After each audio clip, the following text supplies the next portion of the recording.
A nuestro problema, enunciado en términos generales, ya le hemos determinado el enfoque de trabajo que vamos a tener con ese problema. O sea, ya sabemos si es cualitativo, si es cuantitativo o si es de carácter histórico. Entonces, ahora debemos precisar y concretar nuestro problema en términos a algunas consideraciones que debemos tomar en cuenta. En primer lugar, el enunciado de nuestro problema tiene que ser claro y preciso, específico, concreto. Eso tiene que estar redactado en términos de una dificultad que se encuentra sin solución y que debe ser superado. Nuestro problema tiene que estar determinado también por los siguientes factores. Un primer factor debe indicar los límites teóricos del problema. Aquí indicamos la idea o la idea principal o lo que se considera también la idea fuerza. Un segundo aspecto es fijar el límite temporal, o sea, si abarca una época, si abarca un siglo, si abarca un año, un par de meses, una semana.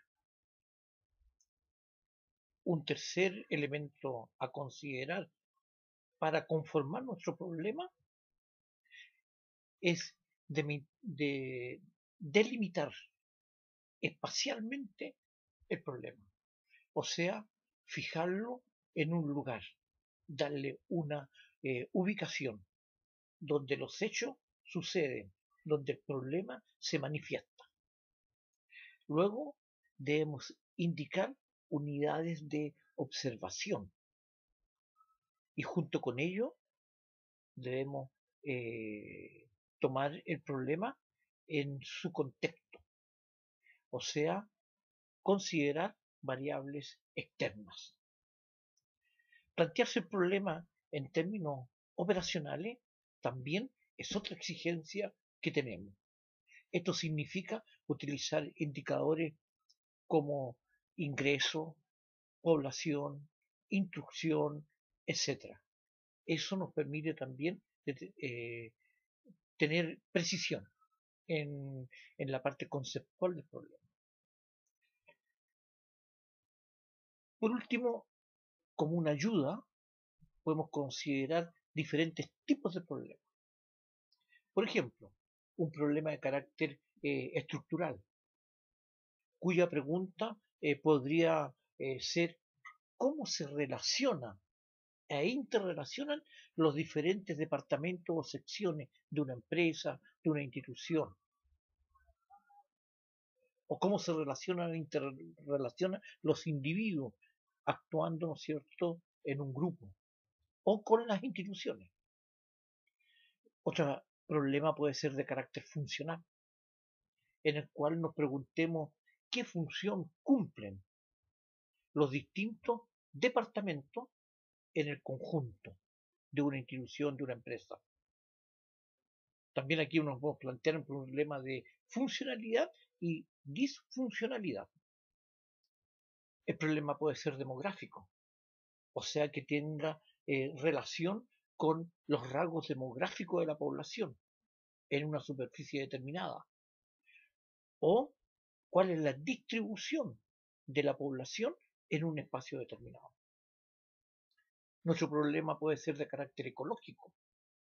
¿Cuáles son las condiciones ambientales? Pues podemos tener la pregunta de carácter conflictiva. ¿Qué tipos de conflictos se producen entre los individuos o al interior del grupo familiar? ¿O cómo se manifiestan, ¿no es cierto?, los conflictos en las relaciones de pareja y en lo que se expresa como violencia intrafamiliar? Puede también nuestro problema ser de carácter evolutivo. ¿Qué transformaciones ha sufrido en un periodo determinado el desarrollo de una institución, la vida de un individuo o un grupo de personas. Puede ser también de carácter histórico.